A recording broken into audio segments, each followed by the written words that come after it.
Hi everyone, my name is Daniel Cano. I'm originally from Colombia, but I live in the USA for about 6 years ago, and now I serve as the executive director for Newport Pride, and then I'm also the creative director for Newport Out, our marketing business promoting LGBTQIA welcoming businesses and events in the Newport area.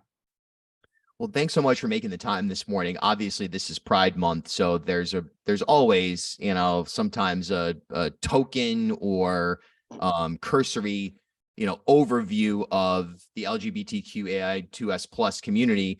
And, at the same time, there's a value to that as well. I think that it's important to have a dedicated focus, even though it's something we should be focused on 24/7, 365.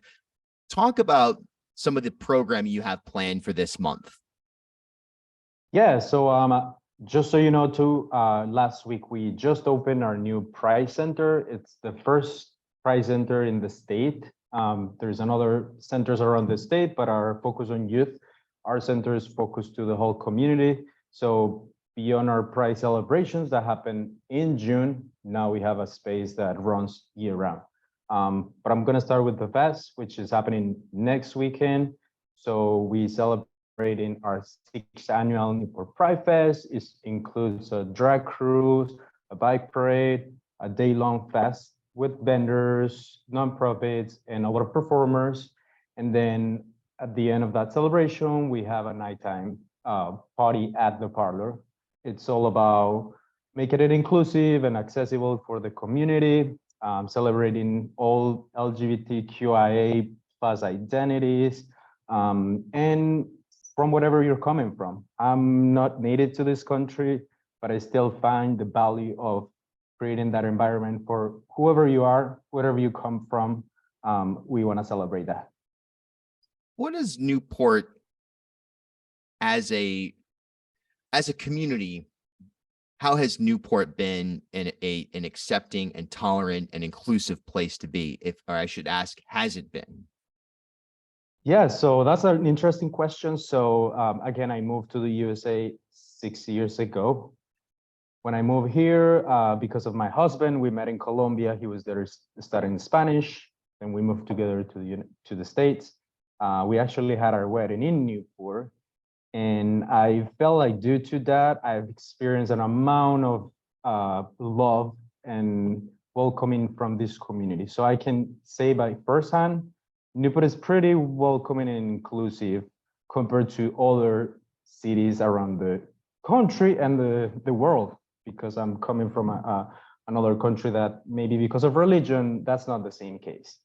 So I do perceive Newport as a very progressive and forward city compared to others. There are still many issues like any other cities that need to be addressed. But in terms of like how well are we compared to others around the world, then I think we're in a good position. We do have a lot of protections, and the culture itself, I think it seems very progressive. I've had the fortune to work with a lot of community business, and we live in Newport, so we get to experience that by firsthand. So it is very welcoming, but it's still some things to work like any other place. Yeah. What are some of the things that you feel need to be improved, or doors that need to be opened that could make Newport a more progressive, more inclusive, more open-minded community? Yeah, so one of the things is the lack of places specifically focused to our community. So that's why we open our Pride Center. The mission of that space is creating a welcoming and safe space for the community. But also one of the things that I perceive is the lack of education regarding those specific topics. So our hope with this space is that we can also educate the community and like advance our community in those specific realms. I realize that a lot of the fear comes from lack of knowledge. Like if you don't know about something, the easiest way is to respond with hate or just diminish that specific issue. But as we advance together and educate our community, I think that's the power we can give to Newport. Yeah, I completely agree with that. And Newport as a whole has been on, it has such an interesting history, but there's also moments of darkness. We think about the role that the slave trade played in Newport, for example, and there's certainly, you can look at any community and probably find negative things, but it's an evolving, it feels like it's a very living, breathing place. And Yep. is this moment in Newport, just in general right now, for you as somebody who grew up somewhere else and then relocated to Newport, do you feel like we're in a place that is heading in the right direction as a whole? Or are there concerns that you have just in general, looking at kind of your outsider perspective? Are there things that are holding Newport back from becoming what it could be?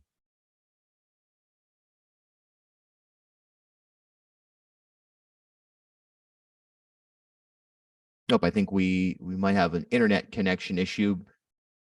Now we're reestablished. Beautiful. That think we Sorry, can. I lost you there. No problem at all. It's the nature of the beast. Maybe that's one thing. The internet on Aquinic Island could be improved right there. But what are some things just from your outsider perspective in general right now that the city kind of needs to get to that next place, that the community needs to kind of grow as a whole?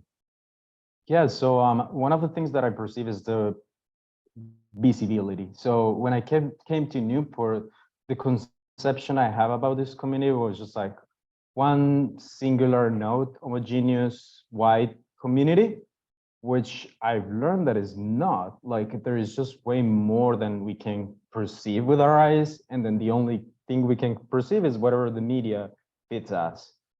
And so the media fits us these mansions and like money and wealth, but that's not the case for the majority of the community that lives there.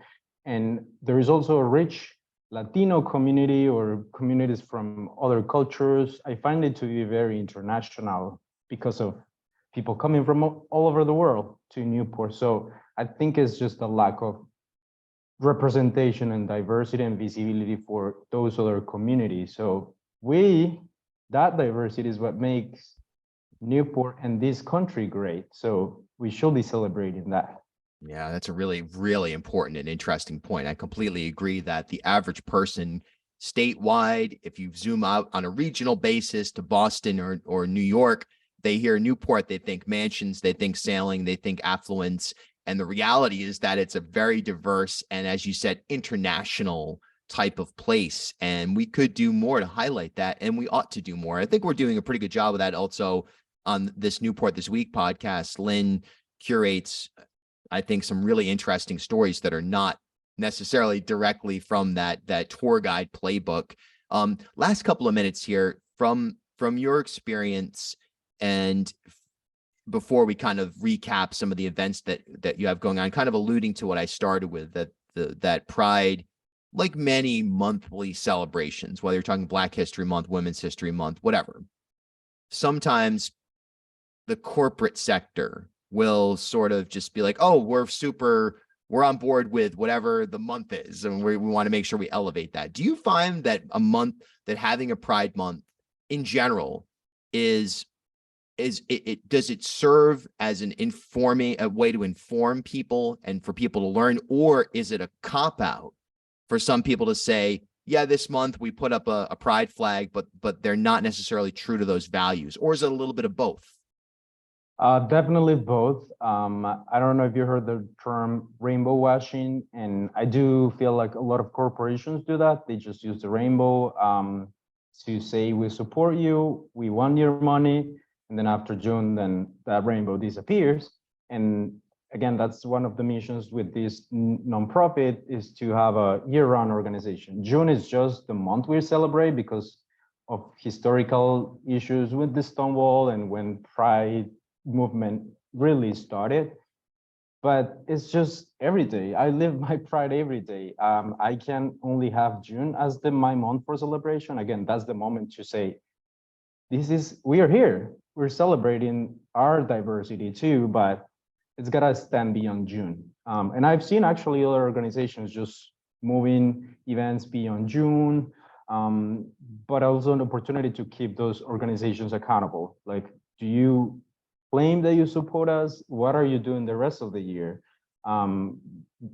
What are your protections for your employees when they experience homophobic acts or they're being discriminated at their job because of their language barrier or because of the way they look, whatever they like. So it is sort of like a important thing to do.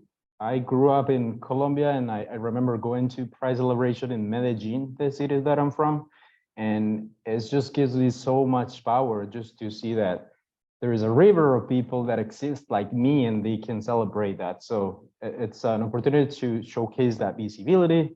I see that the LGBT community in Newport has been kind of dormant for the past years, and we're trying to reactivate that, strengthen and build the community, and just providing a safe space for them to exist. Thanks so much for your time, Danny. Really appreciate it. Yeah, thank you so much. And I hope to see you all at our new Pride Center, which is located at 42 Spring Street, and our website is newportpride.ri.org for more information.